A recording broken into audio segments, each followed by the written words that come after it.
The rain hammered against the hospital windows as Kate pressed her face against the cold glass. She had been standing there for what felt like hours, watching droplets race down the surface while her heart raced with worry. Behind her, the steady beeping of machines filled the room where William lay unconscious, his breathing shallow and labored. 3 days had passed since the accident. 3 days since her world had turned upside down. Kate could still hear the screech of tires, the sickening crunch of metal, and then silence.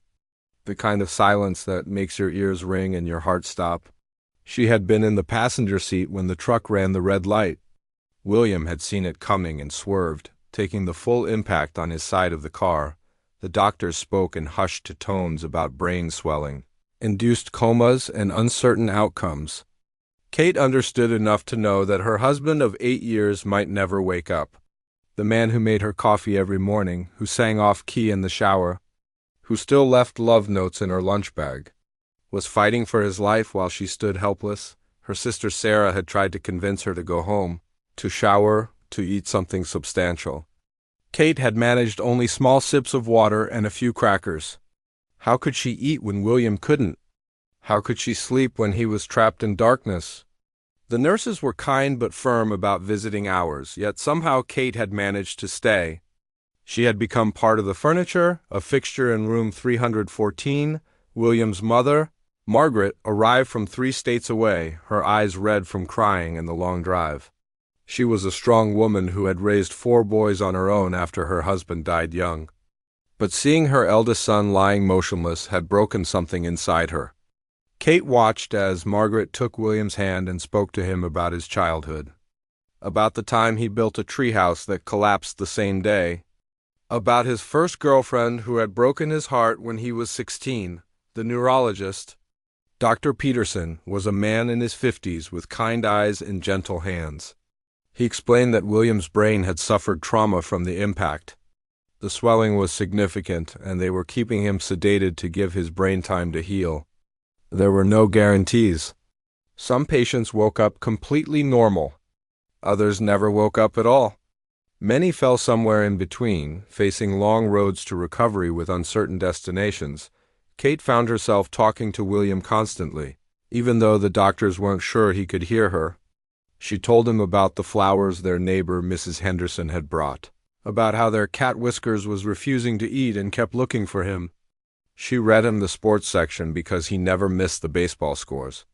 She played his favorite songs on her phone, hoping that somewhere in the darkness he might recognize the melodies that had soundtracked their life together. Friends and family came in waves. William's co-workers from the construction company stopped by after their shifts, their work boots cleaned and their voices unusually quiet. Kate's book club friends brought homemade meals she couldn't eat. Their pastor offered prayers and comfort, but Kate found herself questioning everything she had once believed about fairness and divine plans. The hardest moments came at night when the hospital grew quiet and she was alone with the machines and her thoughts. She would study William's face, looking for any sign of movement, any twitch that might indicate he was fighting his way back to her. His hand felt different in hers, lighter somehow, as if part of him had already drifted away. Dr. Peterson had mentioned that talking to coma patients was important, that familiar voices might help guide them back. So Kate talked until her voice grew hoarse. She told him about their plans to renovate the kitchen, about the vacation they had booked to Ireland for their 10th anniversary. She reminded him of their first date, when he had been so nervous he spilled wine on his shirt, and how she had found his clumsiness endearing rather than embarrassing on the 4th night. As Kate dozed in the uncomfortable hospital chair, she was awakened by a sound she had never heard before. It was a low, mournful wail that seemed to come from somewhere deep inside her chest. The sound surprised her with its intensity, as if her body was expressing grief her mind wasn't ready to acknowledge. The night nurse, Patricia, found her sobbing uncontrollably and sat with her until dawn. Patricia was a woman who had seen everything in her 20 years of nursing. She had watched families celebrate miraculous recoveries and held hands with those saying final goodbyes. She told Kate that hope and despair often walked hand in hand in places like this. and that it was okay to feel both at the same time. As morning broke and the hospital began to stir with the change of shifts, Kate realized she had been transformed by these 4 days. The woman who had woken up that Tuesday morning worried about deadlines and dinner plans no longer existed. In her place stood someone she didn't recognize, someone who understood that life could change in the space. Between one heartbeat and the next, William's breathing continued, steady but mechanical with the help of the ventilator. His face remained peaceful, unmarked by the chaos that had brought him here. Kate traced the familiar lines around his eyes, the small scar on his chin from a childhood fall, the hands that had built their deck and fixed countless broken things around their house. These hands that might never hold hers again. The morning brought new tests, new consultations, and new medical terms she was learning to hate. But it also brought the first flicker of something that might have been hope. Dr. Peterson mentioned that the latest brain scans showed the swelling was beginning to decrease.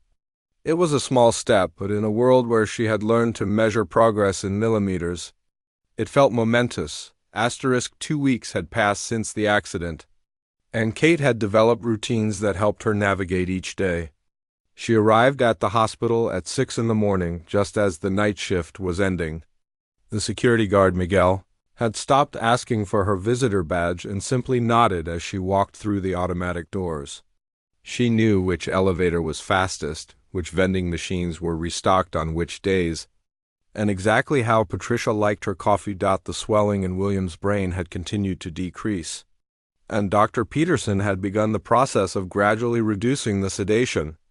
This was the moment Kate had been praying for, but also the one she feared most. What if he woke up and wasn't the same person? What if he woke up and didn't remember her? What if he didn't wake up at all? Margaret had returned home to handle William's business affairs and check on his younger brothers, but she called twice daily for updates.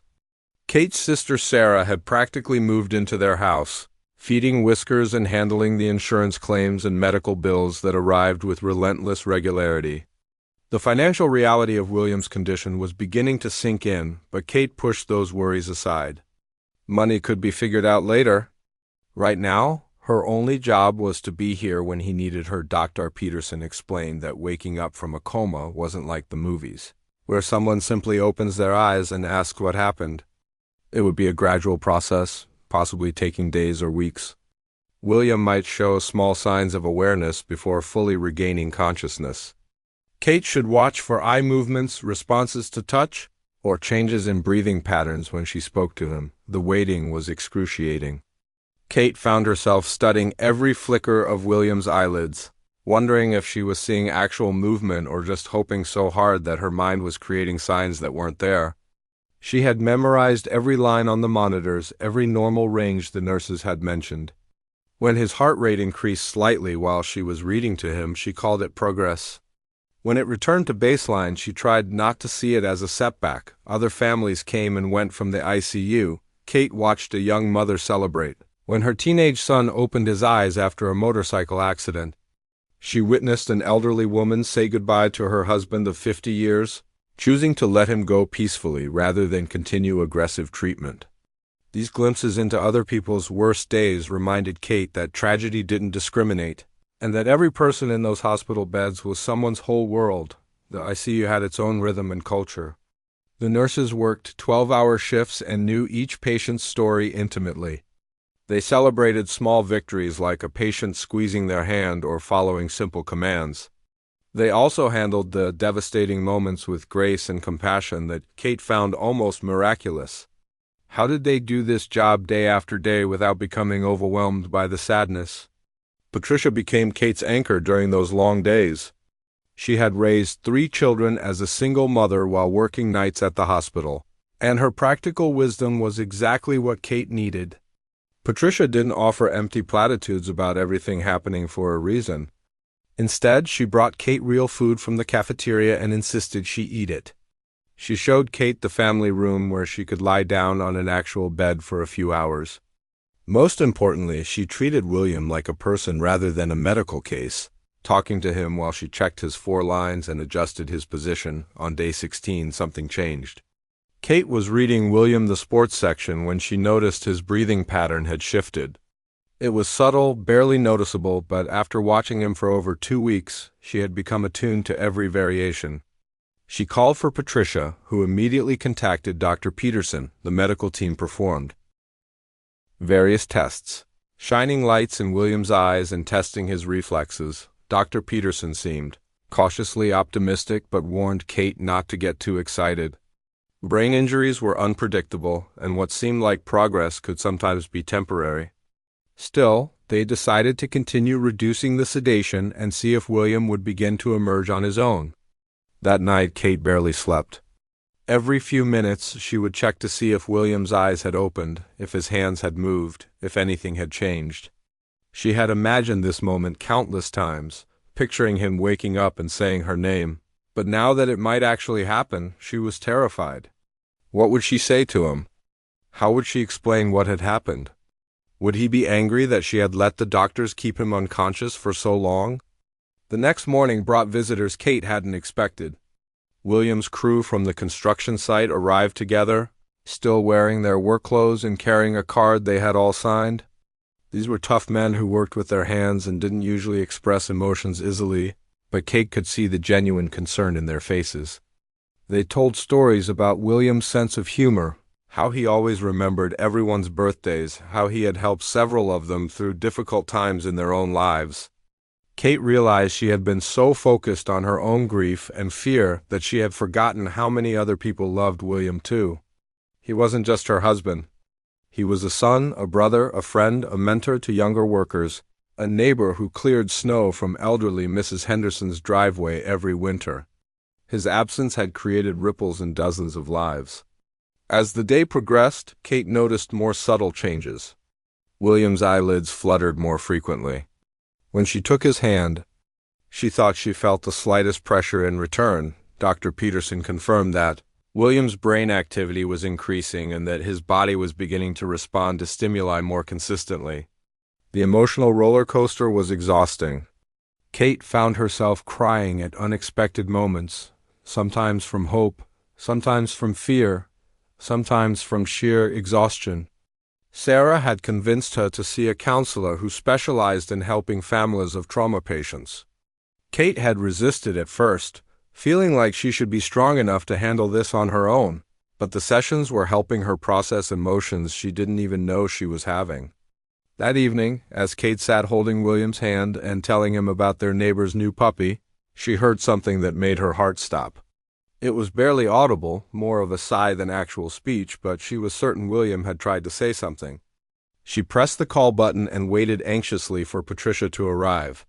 When she explained what had happened, Patricia listened carefully and made notes in William's chart. It might have been involuntary vocalization, but it could also be the first sign that William was truly coming back to her. Day 21 arrived with unexpected sunshine streaming through the hospital windows. Kate had learned not to read too much into weather or other omens, but something felt different that morning. William's vitals had remained stable throughout the night, and the respiratory therapist mentioned that his breathing patterns were becoming more natural. Dr. Peterson arrived earlier than usual for rounds, bringing with him a team Kate had come to know well. The neurologist, Dr. Kim, was a soft-spoken woman who specialized in brain injuries. The physical therapist, Mark, would eventually help William regain strength and coordination if he woke up. The social worker, Jennifer, had been gently preparing Kate for various possible outcomes and helping her understand the resources available for long-term care if needed. As the medical team conducted their morning assessment, Kate stood back and watched with the practiced eye of someone who had observed this routine for 3 weeks. She noticed immediately when William's eyelids fluttered differently than before. This wasn't the random movement she had seen countless times. His eyes seemed to be trying to focus, struggling against the lingering effects of reduced sedation. Dr. Peterson spoke William's name firmly and asked him to squeeze his hand if he could hear him. Kate held her breath, watching William's fingers for any sign of response. Nothing happened for several long seconds, and then, unmistakably, William's right hand contracted slightly around the doctor's fingers. The room erupted in quiet celebration. Kate felt her knees go weak with relief and had to grip the bed rail to steady herself. After 3 weeks of waiting, of hoping, of talking to someone who couldn't respond, this small movement felt like a miracle. Dr. Peterson repeated the test several times. And each time William managed the small squeeze, though it clearly required enormous effort over the next few hours. William's awareness seemed to increase gradually. His eyes would open for brief periods, though they remained unfocused and glassy. When Kate spoke to him, his head would turn slightly toward her voice.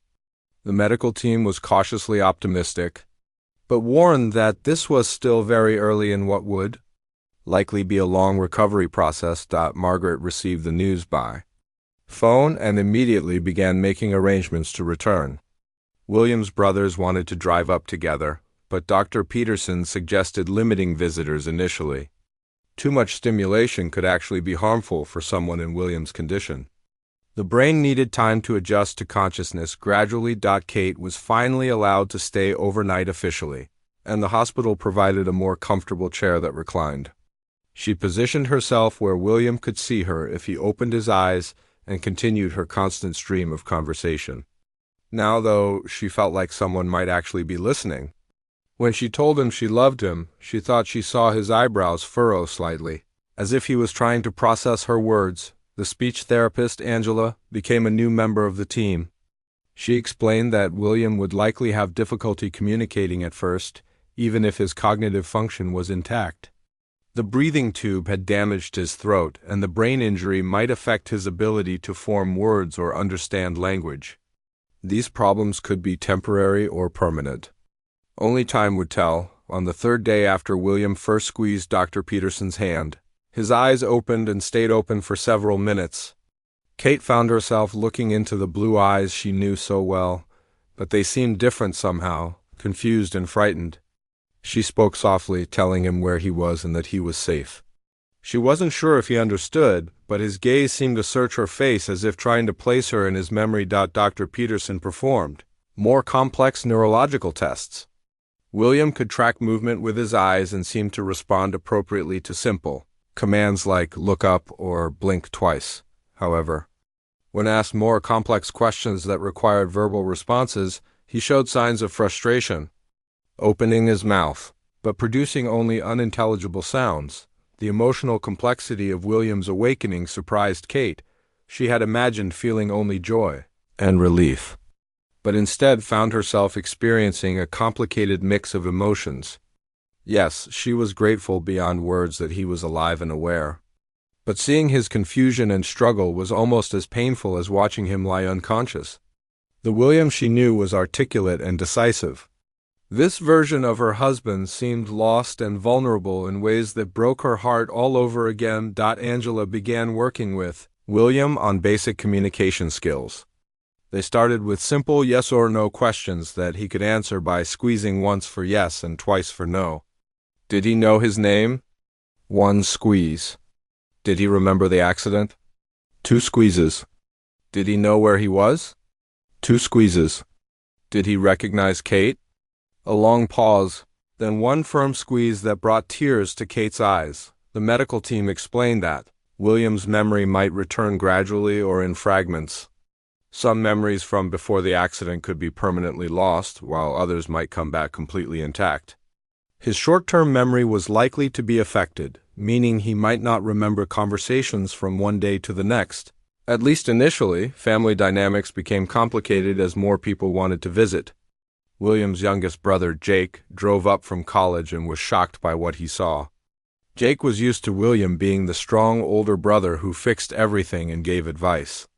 Seeing William struggling to speak or remember simple things was devastating for the whole family. Kate found herself becoming protective of William in ways she had never experienced before.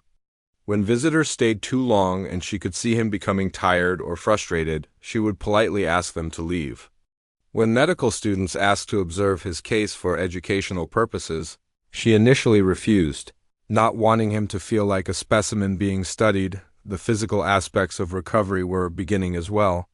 Mark, the physical therapist, started with passive range of motion exercises to prevent William's muscles from becoming too weak.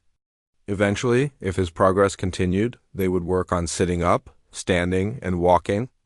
Brain injuries affected everything, including balance and coordination.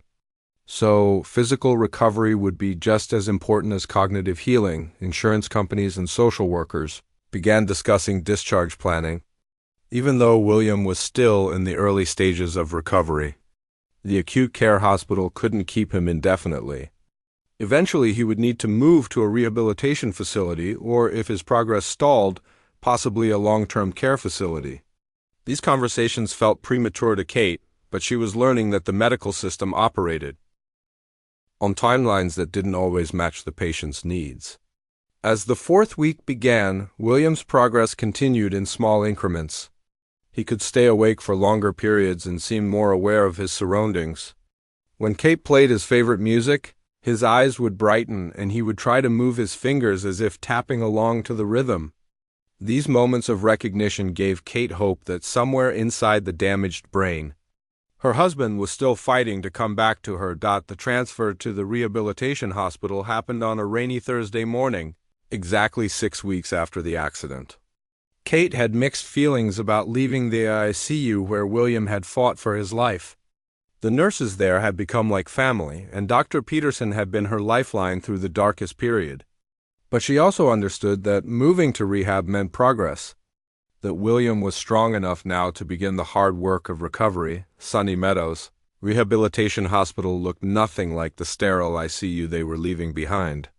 The walls were painted in warm colors, there were skylights in the common areas, and Kate could see patients in wheelchairs and using walking aids moving through the corridors. This was where people came to rebuild their lives after catastrophic injuries.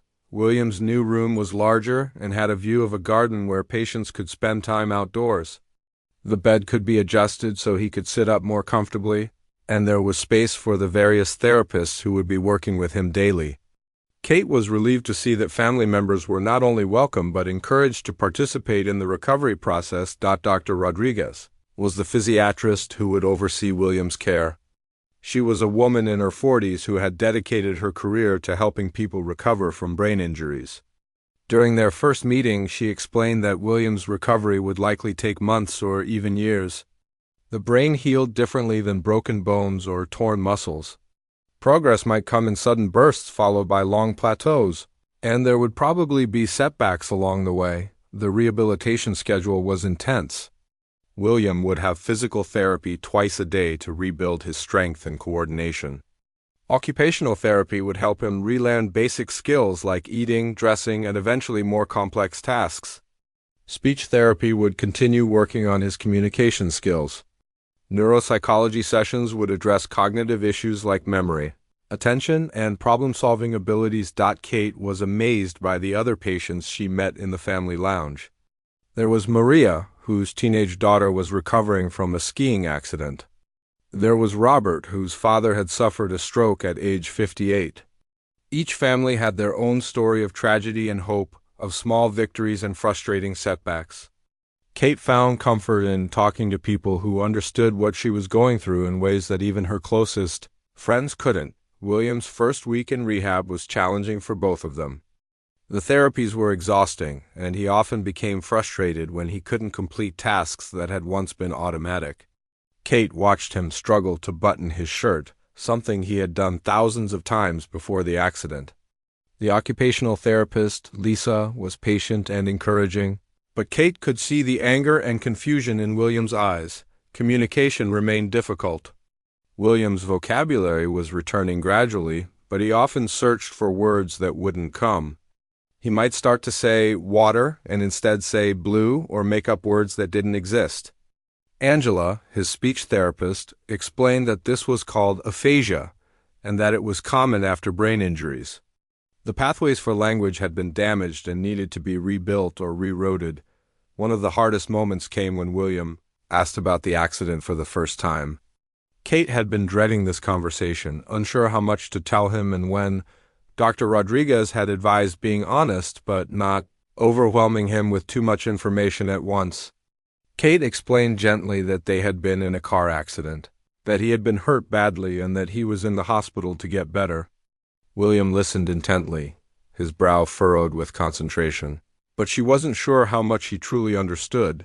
The physical therapy sessions were both encouraging and heartbreaking to watch. Mark, the physical therapist, started with basic exercises to help William sit up without support. Something as simple as maintaining his balance while sitting required enormous effort and concentration. Kate remembered how William used to work construction for 10 hours a day, how he had renovated their entire kitchen over a weekend. Now he exhausted himself trying to sit upright for 10 minutes. Sleep became an issue that Kate hadn't anticipated. William's sleep patterns had been disrupted by the brain injury, and he often stayed awake for hours at night, confused about where he was or becoming agitated. The nursing staff was experienced with these problems, but Kate felt helpless when she left each evening. Knowing he might spend the night scared and disoriented, Margaret returned for an extended visit, and Kate was grateful for the company and support. However, watching William interact with his mother brought new challenges. Margaret expected him to remember family stories and shared experiences, becoming upset when he couldn't recall holidays they had celebrated together or advice he had given his younger brothers. Kate found herself mediating between Margaret's expectations and William's current capabilities. The insurance battle began in earnest during the second week of rehab. William's policy covered acute care without question, but rehabilitation benefits were limited. The insurance company wanted to discharge him to a less intensive program after 30 days, regardless of his progress. Kate spent hours on the phone with case managers and patient advocates, learning to navigate a system that seemed designed to discourage rather than help families in crisis. Small victories became incredibly meaningful. When William successfully used a fork to eat his lunch without assistance, Kate celebrated as if he had won a marathon. When he remembered the name of his favorite baseball team, she called Margaret immediately to share the good news. These moments of progress reminded her that recovery was happening. Even if it was slower than anyone wanted, the neuropsychologist, Dr. Chun, began working with William on cognitive exercises designed to improve his memory and attention span. William would become frustrated when he couldn't remember information from one session to the next, or when he lost focus during simple tasks. Dr. Chun explained to Kate that these cognitive challenges were often more difficult for families to understand than physical disabilities, but they were just as real and just as treatable with time and practice. Kate began attending family education sessions offered by the hospital. She learned about brain anatomy, about the stages of recovery, and about what to expect in the coming months. Most importantly, she learned that she wasn't alone in feeling overwhelmed, guilty, or sometimes resentful of how her life had changed. Other families shared similar emotions, and the social workers assured her that these feelings were normal and didn't make her a bad person. As William's second week in rehab ended, Kate could see definite improvements. He could stay awake and alert for longer periods. His speech was becoming clearer, though he still struggled with complex thoughts. He had begun taking a few steps with assistance from parallel bars. The progress was slower than she had hoped when they first arrived, but Dr. Rodriguez reminded her that brain injury recovery was measured in months and years, not days and weeks. The evening routine had become precious to both of them. After the therapists finished their sessions and the dinner trays were cleared away, Kate would sit beside William's bed and they would talk quietly. His conversation was still limited and sometimes confused, but she treasured these moments of connection. Sometimes he would reach for her hand, and in those gestures, she found glimpses of the man she had married 8 years ago, 3 months after the accident. Kate faced a reality she had been avoiding. The insurance company had approved only 2 more weeks of inpatient rehabilitation, despite Dr. Rodriguez's recommendation for continued intensive therapy. William had made progress, but he still needed assistance with basic daily activities, and his cognitive function remained significantly impaired. The idea of taking him home both thrilled and terrified her. Dr. Rodriguez called a family conference to discuss discharge planning. Kate, Margaret, and Sarah gathered around a small table in the hospital conference room while William dozed in his wheelchair nearby. The medical team presented their assessment honestly. William would likely need months or years of outpatient therapy. He might never return to his previous level of cognitive function or physical ability. The house would need modifications for safety, and Kate would need to learn caregiving skills she had never imagined needing. The occupational therapist had already visited their home to assess what changes were necessary. The front steps would need a ramp for the wheelchair. Grab bars would be installed in the bathroom. The shower would require a seat and handheld showerhead. Door handles would be changed to levers that were easier for William to operate. These modifications were expensive, and insurance covered only a portion of the cost. Kate had to make the hardest decision of her life. Should she attempt to care for William at home with visiting therapists and home health aides, or should she consider a residential care facility where he could receive around-the-clock professional care? The social worker presented both options without judgment, but Kate could see the pros and cons of each choice weighing heavily in everyone's minds. The thought of placing William in a care facility felt like giving up on him, like abandoning the man who had always been her protector and partner. But the reality of full-time caregiving was daunting. Kate had never given anyone a shower, helped them use the bathroom, or managed complex medication schedules. What if she made a mistake? What if William needed medical attention she couldn't provide? Margaret wanted to help but lived 3 states away and had her own health problems. Sarah had offered to move in temporarily, but she had young children and her own family responsibilities. Kate's parents were elderly and couldn't provide physical assistance. The support system that had seemed strong during the crisis was beginning to show its limitations for long-term care. William's awareness of these discussions was limited but not absent. Kate could see confusion and fear in his eyes when people talked around him about his future. His short-term memory problems meant he might not remember these conversations from one day to the next, but the emotional impact seemed to linger. He became more withdrawn and refused to participate in some therapy sessions. During one particularly difficult afternoon, William became agitated during physical therapy and began crying. It was the first time Kate had seen him cry since waking up from the coma, and the sound broke her heart. Through his limited vocabulary, she understood that he was afraid, frustrated, and aware enough to know that his life had changed dramatically. She held him while he sobbed, feeling utterly helpless to fix what was broken. The financial reality was becoming clear as well. William's disability benefits would cover basic living expenses, but not the extensive therapy he needed. Kate's job had held her position for 3 months, but they couldn't wait indefinitely. She would need to return to work soon, but how could she work full-time and care for William? The cost of private home health care would consume their savings within months. Kate made the decision to bring William home and try to manage his care herself with outpatient support. Dr. Rodriguez seemed pleased with this choice but stressed the importance of having backup plans. Kate would need to recognize when she was overwhelmed and ask for help before reaching a crisis point. The hospital social worker provided her with contact information for support groups, respite care services, and emergency assistance programs. The last week in rehab was spent preparing for the transition. Kate attended sessions on transfers, medication management, and recognizing signs of medical problems. She practiced helping William dress, shower, and eat. The occupational therapist taught her energy conservation techniques and how to break complex tasks into manageable steps. Kate felt like she was cramming for the most important test of her life. William seemed to sense the upcoming change and became more anxious. His speech became more limited, and he had several sleepless nights. Dr. Chun, the neuropsychologist, explained that major transitions were particularly difficult for brain injury survivors because they disrupted familiar routines and added stress to an already overwhelmed nervous system. The home modifications were completed just in time for William's discharge. Kate walked through their house seeing it with new eyes. The ramp looked stark against their front porch. The grab bars in the bathroom were necessary but clinical looking. Their bedroom had been rearranged to accommodate a hospital bed that would be easier for transfers. The house that had been their sanctuary now looked like a medical facility.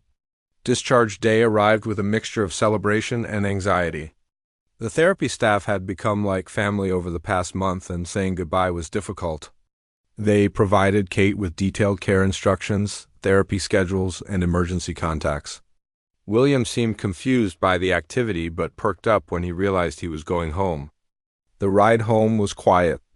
William stared out the window at familiar neighborhoods, occasionally pointing at buildings or signs he recognized. Kate wondered what was going through his mind, whether he remembered driving these same streets before the accident, whether he understood that everything had changed. Arriving home was emotional for both of them. Whiskers, their cat, seemed unsure about William at first, sniffing cautiously at the wheelchair before rubbing against his legs. William smiled and tried to pet the cat, though his movements were still uncoordinated. Kate helped him transfer from the wheelchair to his favorite recliner, which had been positioned near the window where he could watch the street. The first night home was challenging. William became agitated in the evening, a condition called sundowning that was common after brain injuries. He couldn't understand why the bedroom looked different or why he needed help getting ready for bed. Kate managed the routine with the patience she had learned from watching the hospital staff, but inside she felt overwhelmed by the responsibility. As Kate finally fell asleep that first night, with William settled in his hospital bed beside their modified bedroom, she reflected on how far they had traveled from that terrible morning 3 months ago. William was alive, awake, and home. His personality was different, his capabilities were limited, but he was still her husband. The man who woke up confused and frightened was the same man who had protected her during the accident, who had fought his way back from unconsciousness through sheer determination. The next morning brought new challenges and small victories. William recognized their coffee maker and became excited, though he needed help operating it safely. He remembered where they kept the newspaper and asked Kate to read him the sports section. These moments of normalcy within their new reality gave Kate hope that they could build a life together. Different from what they had planned, but meaningful nonetheless. 6 months into their new life at home, Kate had learned to measure success differently. A day when William remembered to brush his teeth without prompting was a victory. A conversation that lasted more than 5 minutes without confusion was cause for celebration. She had also learned that caregiving was a skill that required constant adaptation, patience she didn't know she possessed, and the ability to find joy in moments she would have previously taken for granted. The outpatient therapy schedule dominated their days. 3 mornings a week, Kate loaded William's wheelchair into their modified van and drove to the rehabilitation center. Physical therapy was helping him regain strength and balance. He could now walk short distances with a walker, though he tired easily and his gait remained unsteady. Occupational therapy focused on daily living skills, and William had relearned to dress himself with minimal assistance. Though buttoning shirts remained frustratingly difficult, speech therapy was showing the most dramatic improvements. William's vocabulary had expanded significantly, and he could hold simple conversations about familiar topics. However, he still struggled with complex thoughts and abstract concepts. When he tried to explain something complicated, he would become frustrated and sometimes give up mid-sentence. Angela, his speech therapist, had taught Kate techniques to help him find words and complete thoughts without making him feel inadequate. The cognitive challenges were often invisible to outsiders but profoundly affected their daily life. William might forget conversations they had just finished or become confused about the sequence of routine tasks. He had difficulty following television shows with complex plots and could no longer read for more than a few minutes at a time.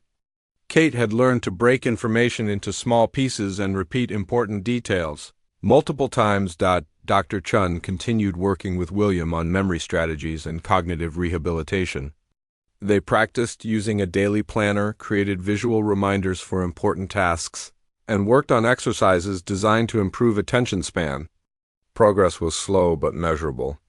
William could now remember appointments from one day to the next if they were written on his calendar, and he had begun initiating some conversations rather than just responding to Kate's questions. The emotional aspects of William's recovery were perhaps the most challenging for both of them.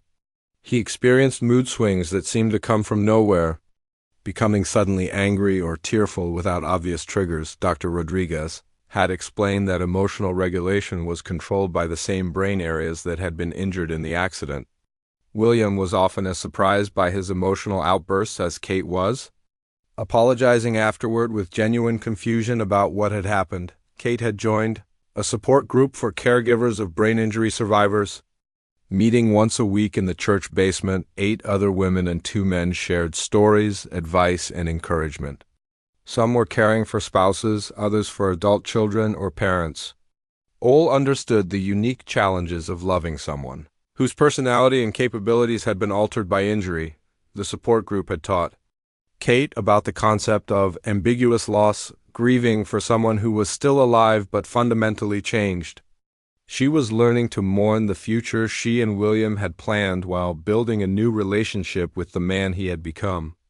This process was complicated by the fact that glimpses of the old William would sometimes emerge, making her hope for more complete recovery than might be realistic.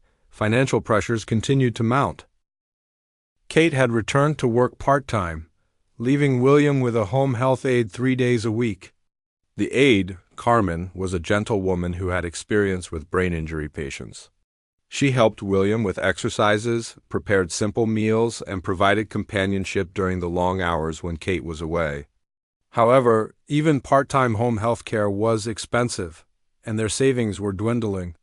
William was aware of their financial situation to some degree, which added to his depression and feelings of guilt. He remembered being the primary breadwinner and struggled with his new role as someone who needed care rather than providing it. Kate tried to reassure him that they were partners facing this challenge together, but she could see the shame in his eyes when bills arrived or when she stressed about money.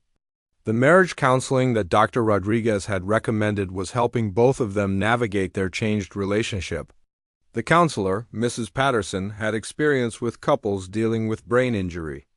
She helped them communicate about their fears, disappointments, and hopes in ways that honored both William's limitations and Kate's needs as a caregiver. Some days were harder than others. Kate had learned to recognize her own warning signs of caregiver burnout, increased irritability, feeling trapped, resentment about their situation. When she felt these feelings building, she would call Sarah to take over for a few hours so she could go for a walk, meet a friend for coffee, or simply sit alone in her car and cry. The relationship with William's family had become strained. His brothers visited occasionally but seemed uncomfortable with his changed personality and abilities. They would try to engage him in conversations about sports or work, becoming frustrated when he couldn't follow complex discussions or remember details about shared experiences. Margaret called regularly but often ended conversations upset about William's condition, which left both William and Kate feeling guilty. Physical intimacy had been another casualty of the accident. William's brain injury affected his emotional regulation and impulse control, while Kate struggled with feeling more like a caregiver than a wife. They had discussed this with their counselor and with Dr. Rodriguez, learning that these challenges were common and that rebuilding physical connection would require patience and communication from both of them. Despite all the challenges, there were moments of genuine happiness that reminded Kate why she had chosen to bring William home.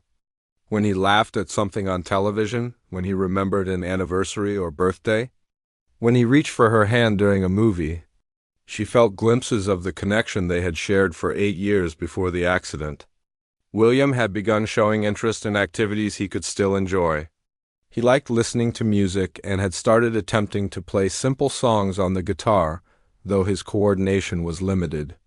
He enjoyed helping Kate with basic cooking tasks, though she had to watch him carefully around hot surfaces and sharp knives. These activities gave him a sense of purpose and accomplishment that was crucial for his self-esteem. The 1-year anniversary of the accident approached with mixed emotions. Kate planned a quiet celebration of William's survival and recovery, while also acknowledging privately the magnitude of what they had lost. William's awareness of the anniversary was limited due to his memory problems, which Kate saw as both a blessing and a source of sadness. As autumn arrived and the leaves began to change, Kate reflected on how much their life had transformed over the past year. They were not the same couple who had been driving home from dinner that fateful Tuesday evening.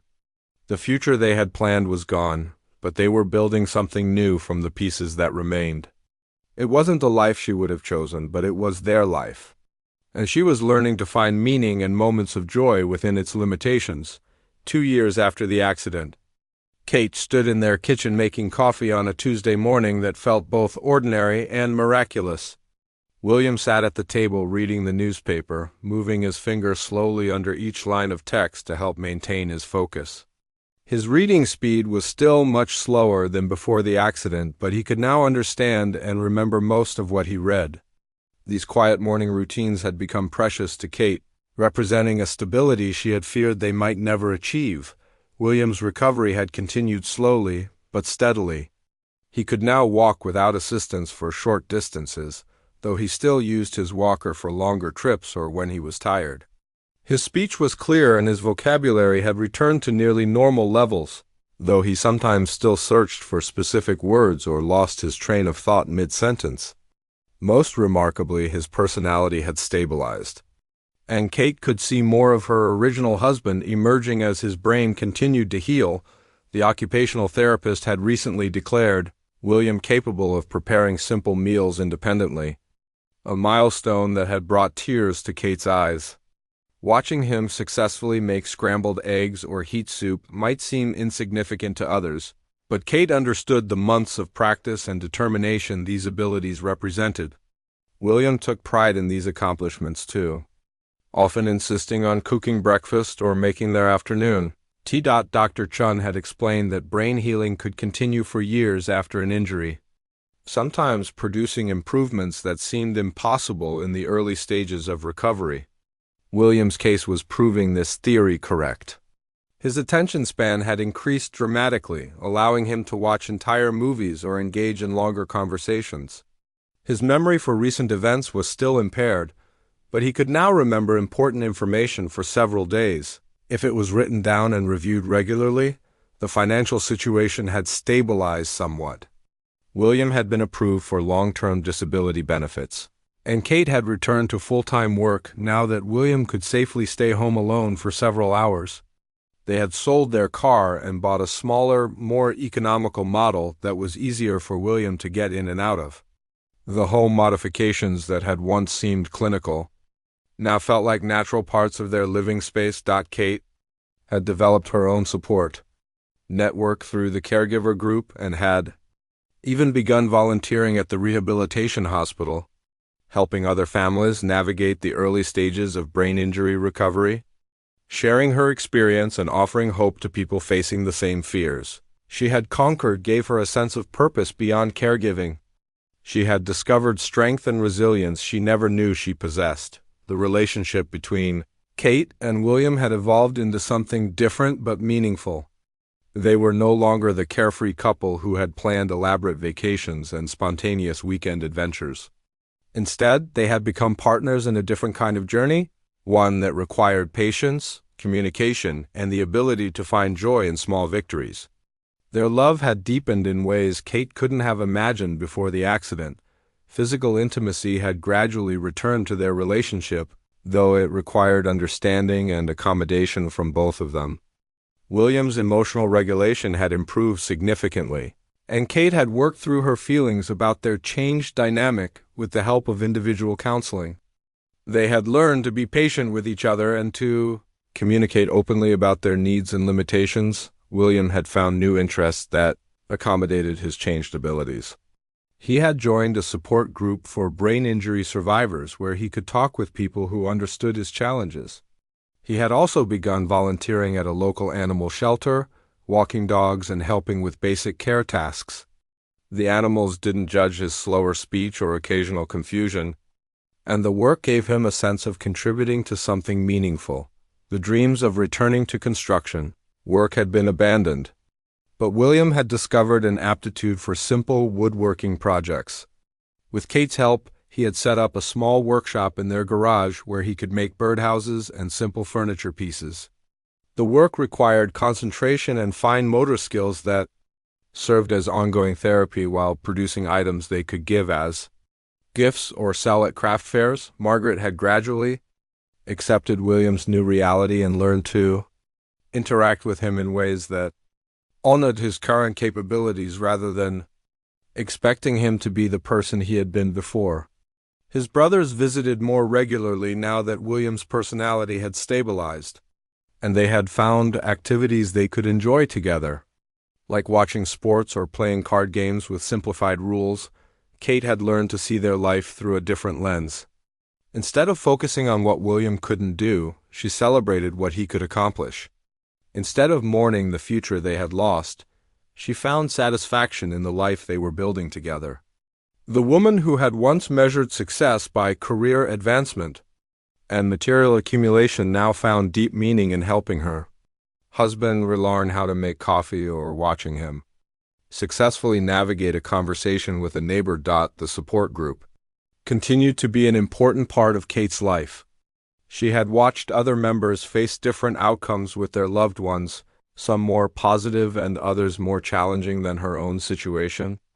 These experiences had taught her gratitude for William's level of recovery while also preparing her for the possibility that progress might plateau or that new challenges could emerge. On the second anniversary of the accident, Kate and William visited the cemetery where they had placed a small memorial.